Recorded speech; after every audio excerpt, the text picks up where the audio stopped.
Hi, my name is Anthony, and I've come here to Concord, California today to interview Quintin, the president of Telemetry Solutions. How are you doing today, Quinn? I'm well, how are you? I'm doing good. Thanks for asking. Thanks for doing this interview, by the way. Can you tell me what it is that you do?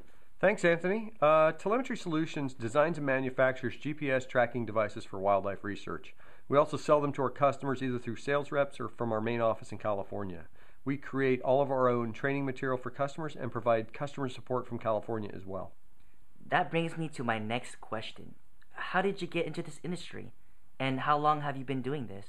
I got into the industry when I was 15 years old. I got a part-time job at a telemetry company in Champaign, Illinois in 1979. I began emptying waste baskets, sweeping the floor, hand-winding coils for receivers, all quite mundane. In 1983, I moved to California and I met a British guy working on a lion rehabilitation project in Kenya. He happened to be here raising money for his project, and he invited me to visit his field camp, which I did in 1986. Stayed there for 6 months where I got my first taste of field work. I spent a lot of time on Land Rover and camp maintenance, but we did our fair share of VHF tracking. And in those long days driving around the reserve, climbing whatever part of the landscape that offered some elevation, we listened for VHF signals, and as you can see, I had more hair back then. I can definitely see that. Can you explain to me what's going on in this scene? Well, this photo shows me in the village nearest to the field camp. The village was called Asako. The man in the picture is Shora, and those are his kids, and he was the local poacher lookout. And this was before the internet, so we had a pretty isolated camp in the bush. It didn't have running water or refrigeration, and we only had a few minutes worth of electricity every day from solar panels. It took 4 hours by Land Rover to go 100 miles to get supplies at a place called Mwingi. And my point is, I can relate to our customers, their field conditions, the difficulties they face tracking animals and just getting by out in the bush.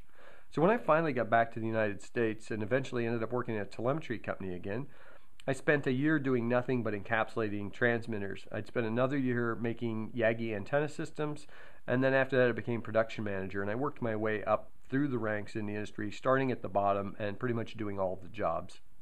So, if you don't mind me asking, why did you leave that company? It seems like you were already doing well for yourself. Well, by 1996, I had some ideas that management wasn't interested in, so I started Telemetry Solutions. And at first, we just made VHF transmitters, but I really wanted to get involved with GPS. So in 97, we became the North American distributor for a GPS product made in Europe. That lasted 8 years, and then we developed our own GPS product. It took 3 years to do that, and we now have a product that's been on sale since 2008.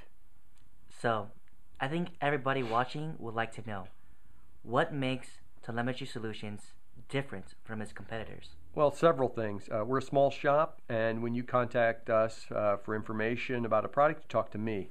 I've been doing this a long time. I'm the owner and I'm the director of product development. If you say something to me that indicates you need something that isn't quite exactly what we have, I can direct somebody here to make modifications to make that happen. We're pretty nimble.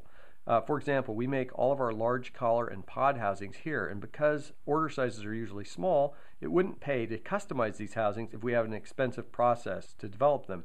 But we have an inexpensive and fast process, so we can actually create special housings based on the needs of the customer, and the customers seem to really like this.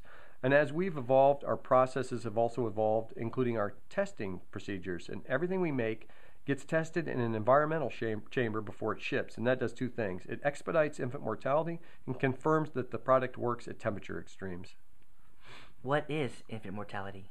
Well, just like with people and animals, electronics mortality is highest in the early stages of life, and then tapering down during the teenage and adult years, and then going up to 100% at the end of life.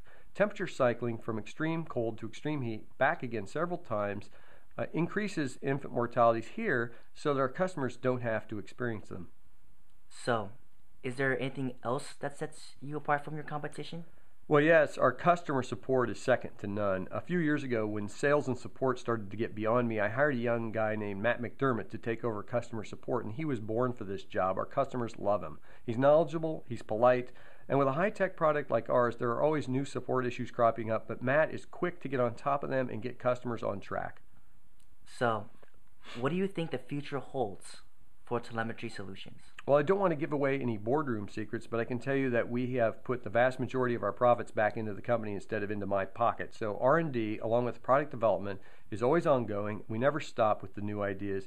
In early 2012, we're going to introduce a GPS product that has not been used on four-legged animals before, and I think it's going to be a big deal.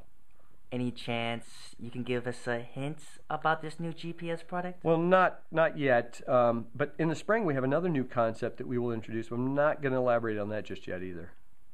Anything else new for 2012? Yeah, as a matter of fact, we have a long list of new things coming out in 2012, and they're not all for small animals. We have something for large animals that has never been seen in this industry before. Coming summer 2012, something I don't want to say more about right now. And I just want to add that Telemetry Solutions isn't necessarily the least expensive place to spend your wildlife dollars, but suffice it to say that as a wildlife biologist, if you'd buy GPS gear from us, you can rest assured knowing that we'll do everything we can to give you a product that is right for you, will support you in your work, and the profit generated from your sale will be used to continue to innovate new solutions for the wildlife research community. Thank you, Mr. Kermeen. Alright viewers, that's it for today. And if you like this video, make sure to share it on Facebook, Twitter, and YouTube. Until next time, thanks for watching.